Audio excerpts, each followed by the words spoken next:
morning, man. How's How's it the first month or so been? I mean, it's been great. Things have finally slowed down. We actually got to practice yesterday, so that was really exciting. Just excited to get back on the field and get the ball. How do you think your guys did today in Friday? I think they did great. We had Carl Jones ran a 4.5. Alex Johnson ran a 4.4. I think Carson Steele jumped 37 in his vertical. Grayson Murphy jumped to 37 in his vertical. So guys came out and did their thing. I was really excited just to see them. You haven't seen them in a while, so it was exciting to see them come back, just the way they look body-wise, and just excited for them to be able to finish out their dream. What kind of advice do you give those guys during their process right now? Just basically, just make sure you're prepared. This is something that you've been looking forward to your whole life. So, be excited about it. Don't be nervous.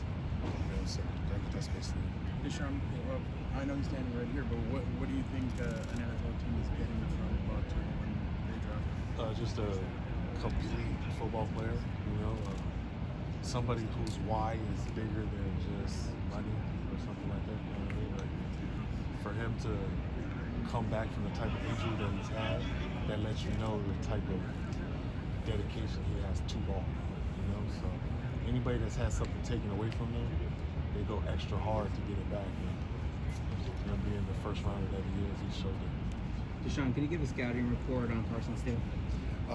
Good running back, good hands, physical, runs hard, makes the first man miss. Can pick up protection. He's just an all-around back. Strong, explosive. So everything that you think about with Carson Steele, he's that. Coach, you're still new to the job, and there's still time before the start of the season, but do you have a plan for what you want to do on offense? Yeah, we're a West Coast offensive team. Basically, that's what EB's going to be running. I like to run the rock, so you don't see that most definitely. But we got some good receivers, so I'm excited for them. Good tight end room, but we're going to use the whole field. We're going to use the whole offense, and you guys will be able to see. I'm going to let you out to spring ball, so you guys will be able to see it. You mentioned EB. What was it like bringing him onto campus and getting him on board with the team? That's huge. Just being able to get that type of NFL knowledge down here in college is huge. So, I want to hire guys that are proven, and he's stamped and proven. So I'm excited. What was your relationship like with him prior to all of this? Well, just knowing him, just being a running back, and he coached here at UCLA, he coached my friend, so I've always known him and had a relationship, so it wasn't a thing. I just reached out to him, and he let me know that he was interested, and now we're here. How big is NFL experience on a coaching staff when you're going to recruits and saying, we can help get you to the next level, we can help you perform on a day like this? We have coaches who've coached at that level.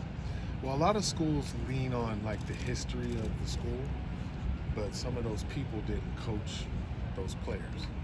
So you're preaching history, but that person didn't get that kid to the league. I have people that have shown that they can coach in the NFL at a high level.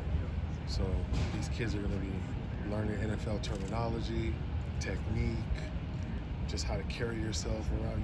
You're getting the whole gamut of how to be a pro. And if that's your dream, then this should be your dream school.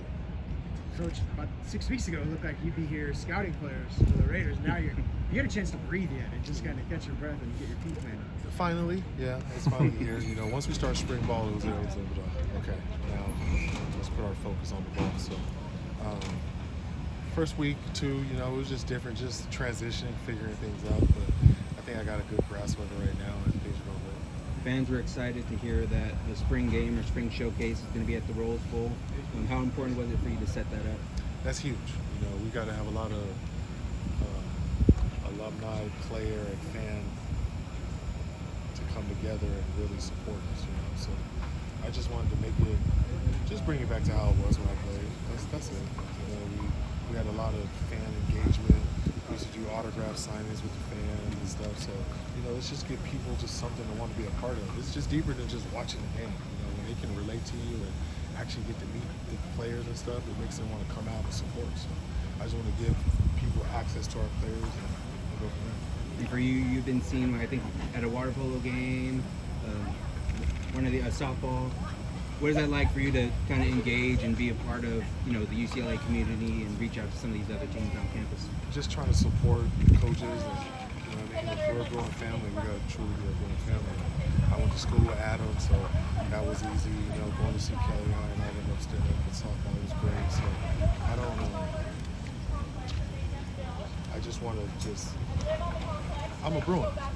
You know what I mean? So even if I wasn't the head coach, I've been to all these games, but it just wasn't yet documented. I was running back coach, right? You know what I mean? So now I'm the head coach. It's like, oh, he's doing different stuff, but I'm doing the exact same thing I've been doing since I've been here. But you know, I just like that it is getting traction, getting attention, and I just want to show that, you know, it's just we support the thing. Going back to the spring game, do you feel is it going to be more of a game or more of a showcase as we've seen? It'll be a little bit of both. You know, there'll be a lot of competitive periods in there, but it'll be a little bit of both. Whose idea was it for the Friday Night Lights practice? We used to do that when Jim Moore was here, so I just brought that up. We practice so early, it's hard for the recruits to get here. We got guys missing school and stuff, so I hit a Friday Night Lights. Everybody can get here after school. Your parents can bring you, and I need to get more parents here too. You know, 7-on-7 coaches can bring guys and stuff like that, but I want to meet parents too, so that helps us get engaged with the parents. What do you There's think? been a lot of positive recruiting buzz, and you guys seem to be very active now. What has that been like for you, just kind of embracing the whole experience of it? It's just exciting. You know, you're just seeing you're just scratching the tip of the recruit, really. You know, just scratching the surface of it. And just piggybacking off of that, have you felt a change in the energy of, you know, just on the recruiting aspect since you've taken over? Yeah. Just the fact that kids want to be here. You know what I mean? Like, just make it welcome and let them come in and see that they want to be a part of this program, and just show them what UCLA has to offer.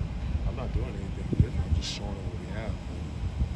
They like what we're presenting, and they want to jump in. So I'm gonna just keep showing this once we can start letting you guys come out to practice, so you can see what type of product we're putting on the field. And I just think that it's just going to, just like avalanche, just going to start going downhill. It's going to start building, picking up traction.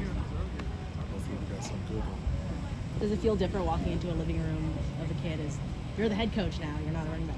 It's very different. I was just making a joke. I followed this kid on Twitter. I won't say the recruiter, but I followed him as a running back coach. Messaging him, nothing. I get the head coach job, send one message, hey coach, how you doing? I've been meaning to talk to you. And, so, you know, it's truly a difference, but you know, I'm excited for that. And it was just cool that I finally reached him. You do what you need to do to get that response. Exactly. So if I got to continue to just message them, then yeah. What's it? You've gone through this whole thing. You walked in these guys' shoes. What's it like watching these guys kind of go through that now? Does it make you think back to when you were out here? It does. It's just funny because when I was a player, I thought I was supposed to be a player. Like, I'm put here to play football. But after coaching and all of these years that I've been doing this for 12 years, I'm starting to see like my calling is actually to help these players get to the NFL, help them get to their goal, get to their dream. So it's more of a ultimate feeling than when I made it myself, and just knowing that I have my hands in helping guys get to their dreams. So it's kind of exciting. It's surreal. Like me being the head coach, you know, it's just like wow, the stuff I taught him actually worked and helped him get to the next level. A lot of alumni out here, DTR, Darnay Holmes, Mafi, Zach Charbonnet. What is it like to have a lot of those guys, especially the more recent guys, kind of come back and just help celebrate the program? I mean, it's just, you know, we want alumni to know that you can come back. This isn't just you're not a Bruin for 4 years. You know, this is a 40-year plan. So come back as much as possible. Use the facilities, train with the guys, let them see that you sat in the exact same seat as them, made it to the NFL, so it's possible. You know, that helps guys just mentally. You know, just seeing like, wow, I sat next to him. He made it to the NFL. If I emulate what he does, I can make it too. So I just like that. And I didn't have to tell these guys. They want to come around and be a part of the program. You know, that was my first time seeing Dorian. He's messaged me over and over again. But just seeing him, you know, he's telling me that I would have loved to come back one more year. That's just what type of coach I'm trying to be for these guys. New conference, new opponents. How does that change? Is it a challenge for you, or any changing in the way they do things? It's just going to change recruiting. That's the number one thing. I like that we're playing the Midwest now because now I can go in the Midwest, tell parents you will see your kids play.